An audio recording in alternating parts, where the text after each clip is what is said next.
ताकि पूर्वी बर्लिन और पश्चिम बर्लिन में कोई कम्युनिकेशन ना हो। संचार साधन पर प्रतिबंध लगा दिए, आने जाने में प्रतिबंध लगा दिए।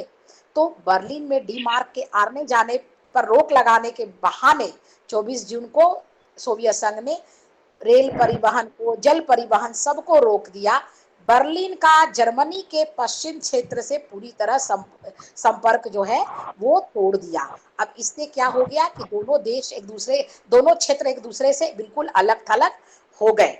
तो जब इस तरह से सोवियत संघ ने बर्लिन को पूरी तरह से घेराबंदी कर दिया, तब पूरा बर्लिन अस्त व्यस्त हो गया। इसके बाद अमेरिका ने बहुत जोरदार प्रयत्न कर बल प्रयोग कर अटैक यहाँ पर ये कर दिया, बल प्रयोग करके चाह कि खोल देंगे। लेकिन बाकी देशों ने कहा कि अगर बल प्रयोग करके आप खोल देंगे तो इसका परिणाम होगा कि युद्ध होगा और दोनों देशों के बीच युद्ध हो जाएगा।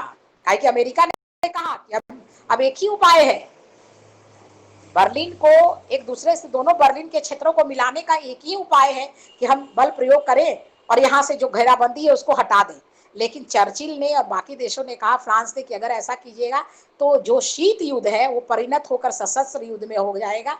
बस इन्होंने क्या किया कि चुपचाप ये बैठे और इन्होंने कहा कि अलग से पश्चिम बर्लिन के जो लोग हैं, क्योंकि खाना पीना के बिना मोहताज हो गए थे, सारा चीज आना जाना बंद हो गया था, तो इन्होंने तय किया क्यों नहीं 4-5 महीने, मतलब जो आगे आने वाले जो 10 महीने 11 महीने हैं उनको हेल्प किया जाए खाने पीने से। तो उन्होंने क्या किया कि एयर लिफ्ट के द्वारा खाना पीना 11 महीने तक अमेरिका ने पश्चिमी बर्लिन के लोगों को खाना पीना, पानी, जो भी ईंधन है सब एयर लिफ्ट से पहुंचाया गया।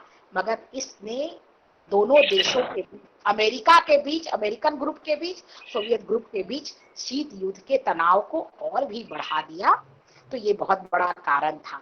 नेक्स्ट स्टेज जो था वो था युगोस्लाविया के द्वारा नॉन अलाइनमेंट देशों की सदस्यता को ग्रहण कर लेना, सदस्यता को ग्रहण कर लेना। क्या हुआ कि 1947 को कॉमिनफॉर्म तो स्थापना की गई थी, उसका मुख्यालय बेलग्रेड में भी रखा गया था। आशा किया गया था कि सभी साम्यवादी देशों को एक कॉमन फॉर्म के द्वारा जितने भी साम्यवादी देश हैं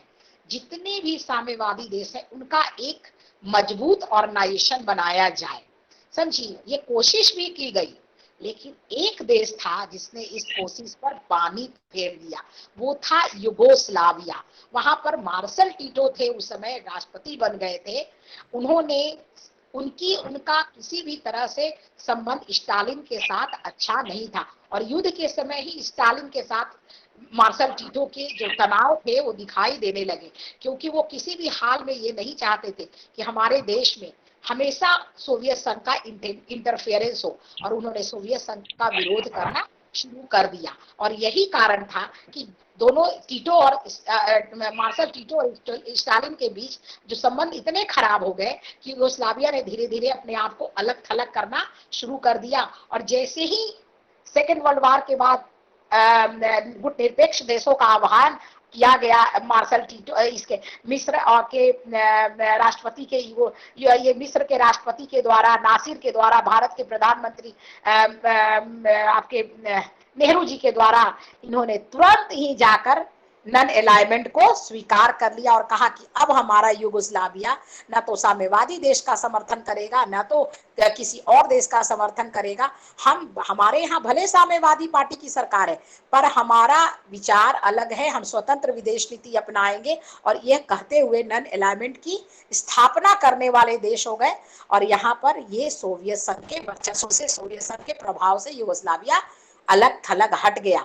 और इसका परिणाम ये हुआ कि सोवियत संघ को लगने लगा कि मार्शल टीटो को अमेरिका समर्थन दे रहा है, इसलिए उसका संबंध जो है इधर से मतलब उनके मन में लगा कि टीटो ऐसे ही विश्वासघात नहीं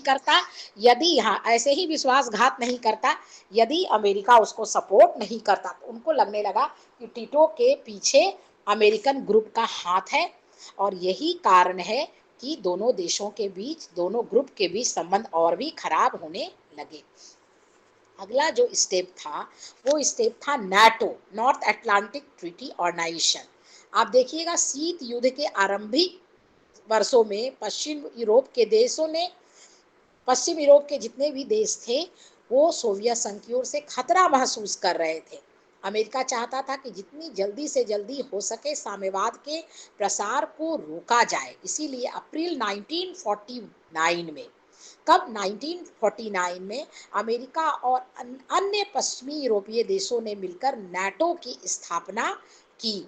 समझिए, सोवियत संघ अमेरिका के संबंध पश्चिमी यूरोपीय देशों से मधुर थे ही, लेकिन ये पहला अवसर था कि अमेरिका ने थोड़ा बाहर जाकर पश्चिमी यूरोप के देशों के साथ सैनिक संगठन किए।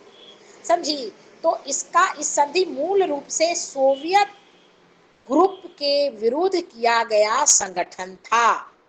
समझिए, ये संगठन कैसा था? सोवियत संघ के विरुद्ध किए गए ऐसे देशों का अमेरिका एवं पश्चिमी यूरोप के वैसे देशों का ये सैनिक संगठन था जो कि किसी न किसी रूप में सोवियत संघ के विरोधी थे और सोवियत संघ के साम्यवादी सरकार को आगे बढ़ने देना नहीं चाहते थे। ये ऐसा सैनिक संगठन था जिसका उद्देश्य था यदि इन देशों में कहीं पर भी अटैक हुआ या साम्यवाद का कहीं से अनाधिकार प्रवेश हुआ तो ये सारे देश अपना अटैक